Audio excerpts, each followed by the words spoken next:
So welcome to the I films. इस video में हम बात करेंगे हाइड्रोजन गैस से चलने वाली गाड़ियों के बारे में। अभी बहुत शोर हो रहा है कि आने वाले टाइम में हम सभी गाड़ियों को हाइड्रोजन गैस बेस्ड कर देंगे। ऊपर से एडमिनिस्ट्रेशन द्वारा ऐसी बातें कही जा रही हैं। सो ये कितना अच्छा रहेगा और कितना अच्छा नहीं रहेगा, हम इस चीज़ को जानेंगे। और जब भी इस तरह का अनाउंसमेंट होता है by the government, by the administration, तो जाहिर सी बात है इसके स्टॉक्स पे बहुत ज़्यादा नज़र पड़ जाती है लोगों की कि इस फील्ड का स्टॉक हाइड्रोजन बनाने वाली कंपनी जो भी हैं अब वो बहुत ऊपर जाएंगी। तो लोग जो होते हैं ऐसे स्टॉक्स पे टूट के पड़ते हैं और चारों तरफ से रिकमेंडेशन भी आ रहा होगा कि हाँ, आने वाले टाइम में सभी गाड़ियाँ तो हाइड्रोजन गैस पे बेस्ड हो जाएंगी, हाइड्रोजन गैस से चलने लगेंगी। तो क्यों ना उसमें इन्वेस्ट कर दिया जाए। इन्वेस्ट करने पे बहुत अच्छा रिटर्न मिल सकता है। सो कोई भी चीज़ करने से पहले हमें उसको क्रॉस चेक जरूर करना पड़ता है। तो सबसे पहले हम जानेंगे कि हाइड्रोजन गैस से जो गाड़ियाँ चलती हैं उनका कितना फ्यूचर है। क्या कोई ऑलरेडी इसको कर चुका है? अगर कर चुका है तो क्या वो उससे फ़ायदे में रहा या नुकसान में रहा? ये जानने से पहले हम सबसे पहले चलेंगे क्लास 7th 8th के टाइम में। क्लास 7th 8th के टाइम पीरियोडिक टेबल होती थी, राइट? उस पर हमने क्या सीखा था? बहुत बेसिक सी चीज़ें हैं। उस पर हमने यही सीखा था कि जो मेटल होता है वो सबसे हैवी डेंसिटी होता है। मेटल की डेंसिटी सबसे ज़्यादा होती है, उससे कम डेंसिटी होती है लिक्विड की, और उससे भी कम डेंसिटी होती है गैस की। सो आप इमेजिन कीजिए कि एक सॉलिड चीज़ 1 kg है, वो कितना स्पेस लेगा, ठीक है? वहीं पे एक लिक्विड है, उसको वेट पे तौलिए, 1 kg जब होता है तो वो कितना स्पेस लेता है। गैस पे बात आती है फिर कि 1 kg गैस कितना वॉल्यूम स्पेस लेगा। सो आप देखते होंगे कि हमारी अभी जो पेट्रोल डीजल से चलने वाली जितनी भी गाड़ियां हैं, 40 लीटर का टैंक होता है, ठीक है? 40 लीटर के टैंक का स्पेस देखिए, जो टैंक साइज होता है कितना होता है। और हम बात कर रहे हैं गैस पे जाने की। सो उतना ज़्यादा गैस, 40 kg का गैस कितना स्पेस कवर करेगा, जरा आप इमेजिन कीजिए। क्या हम हाइड्रोजन बेस्ड जो गाड़ियां हैं उनकी टैंक्स 4 गुना करेंगे, 5 गुना करेंगे? क्योंकि डेंसिटी पे तो बात होगी ना, क्योंकि स्पेस कितना कवर कर रहा है एक बहुत बड़ा इशू होता है। जितने भी कार होते हैं उनमें स्पेस का बहुत बड़ा इशू होता है। आप उसको ट्रक तो नहीं बना सकते ना कि हाँ, इंजन से बड़ा आपका इंजन और सामने के जितने भी बोनेट वाले हिस्से हैं उससे बड़ा आपका फ्यूल टैंक हो रहा है। सो बिल्कुल वो बहुत बड़ा प्रॉब्लम हो जाएगा कि आप गैस, और सपोज कि आप छोटा ही टैंक रखें तो क्या हर 50 किलोमीटर पे हाइड्रोजन फ्यूल जो है आप उसको रिफिल कराते रहेंगे हर 50 किलोमीटर पे? पहला कौन तो ये हुआ। दूसरा कौन सा, यूँ समझिए कि हाइड्रोजन आप बनाएंगे कहाँ से? फ्रेश वाटर से। वाटर में होता है H2O, हाइड्रोजन होता है। फ्रेश वाटर से आप हाइड्रोजन कितना निकालेंगे? 1 kg वाटर में मात्र जो है आपका 150 ग्राम हाइड्रोजन निकल सकता है। मात्र 15% जो होता है वही हाइड्रोजन होता है वाटर में।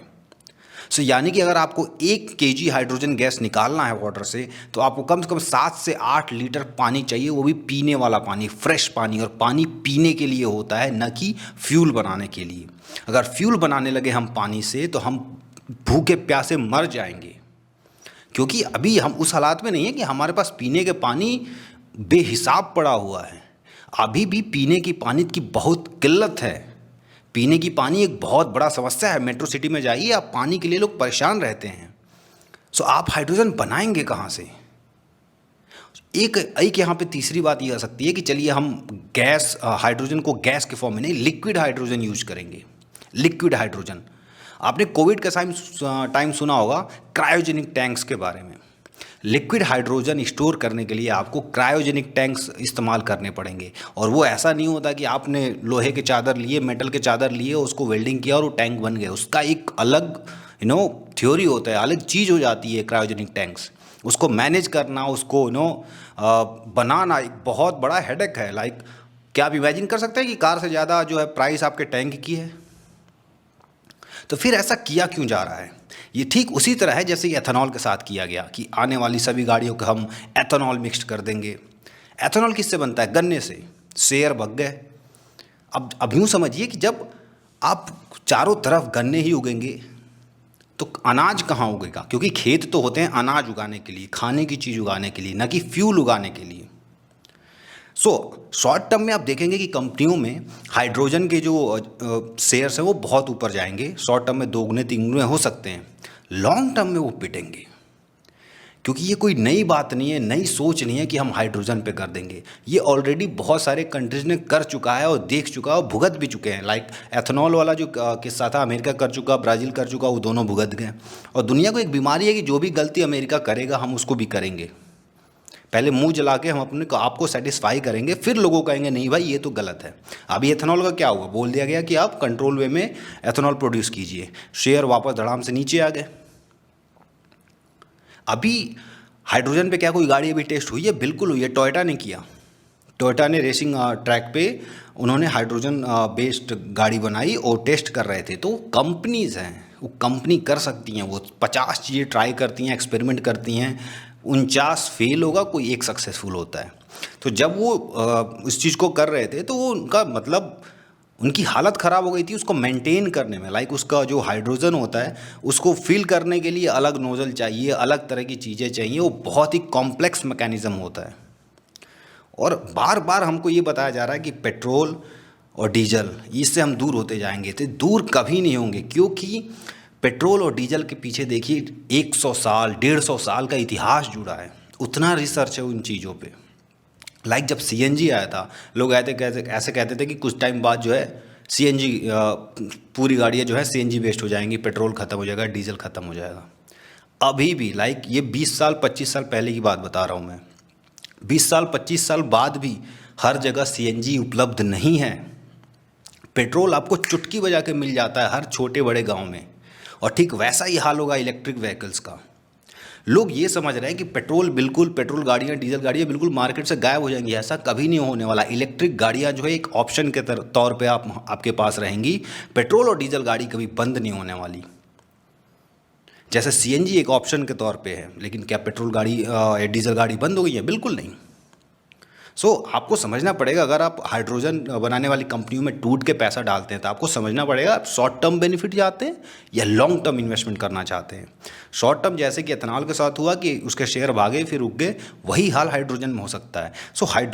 कोई भी चीज़ अगर बाहर से कोई अनाउंस कर रहा है, चाहे मैं या कोई भी, आपको क्रॉस चेक तो करना पड़ेगा ना कि कोई ऑलरेडी इसको कर चुका है। अगर वो फेल हो चुका है तो ये भी यहाँ भी फेल होंगे। अगर 10 लोगों ने किया है, 10 लोग फेल हो गए हैं, तो कोई 11वां बंदा वो पास नहीं कर सकता। और साइंस ही उसको अलाउ नहीं कर रहा ना। साइंस अलाउ कर भी दे तो इकोनॉमिकली वो सही नहीं है। लाइक आप किसी चीज़ में पैसा डालते हो रिटर्न पाने के लिए, तो अगर आपको गाड़ी खरीद ले आप 20 लाख का, उसको मेंटेन करने में ही आपको जो है 30-30 लाख रुपए लग जाएं, तो फिर फ़ायदा क्या खरीदने का। इसीलिए कभी भी आप कोई चीज़ सुने तो उसको क्रॉस चेक जरूर करें। हाइड्रोजन गैस के साथ ये परेशानियां हैं और बहुत मुश्किल होगा कि उसको लेके गाड़ी आप चला सकें, क्योंकि ऑलरेडी एक्सपेरिमेंट हो चुका है और वो बिल्कुल फेल हो चुका है कि उस पर गाड़ियाँ नहीं चल सकती, वो इतना पावर जनरेट ही नहीं कर सकता। और बार बार उस पर कहा जाता है कि 1 किलो हाइड्रोजन जो है आपके 1 लीटर पेट्रोल से ज़्यादा जो है पावर जनरेट कर सकता है। बिल्कुल कर सकता है, बिल्कुल करता है। 1 किलो हाइड्रोजन गैस स्पेस कितना लेता है उस पर बात कीजिए। क्यों लीटर और केजी का ये 2 अलग अलग कॉन्सेप्ट है। लीटर का मतलब यही है कि वो कितना स्पेस लेता है, गैस जो है कितना वॉल्यूम कितना स्पेस कैरी करेगा, ये एक बहुत बड़ी समस्या है। फॉर एग्जांपल आप यूँ समझ लीजिए कि जिम के डंबल्स होते हैं, 25 किलो के डंबल कितने बड़े होते हैं? इतने बड़े। घर में गैस आता है आपके गैस सिलेंडर, मेटल वाला हिस्सा 15 किलो का होता है, अंदर गैस होता है वो 14 किलो होता है। और वो जिम के डंबल से आप कंपेयर कीजिए वो कितना स्पेस लेता है। वहीं पे आप किसी लिक्विड को भी आप डालें तब भी आप समझ जाएंगे कि हाँ गैस कितना ज़्यादा स्पेस लेता है। उतनी बड़ी टैंक्स जो है गाड़ियों में लगाना वो प्रैक्टिकली सही नहीं है, प्रैक्टिकली पॉसिबल नहीं है। Thank you.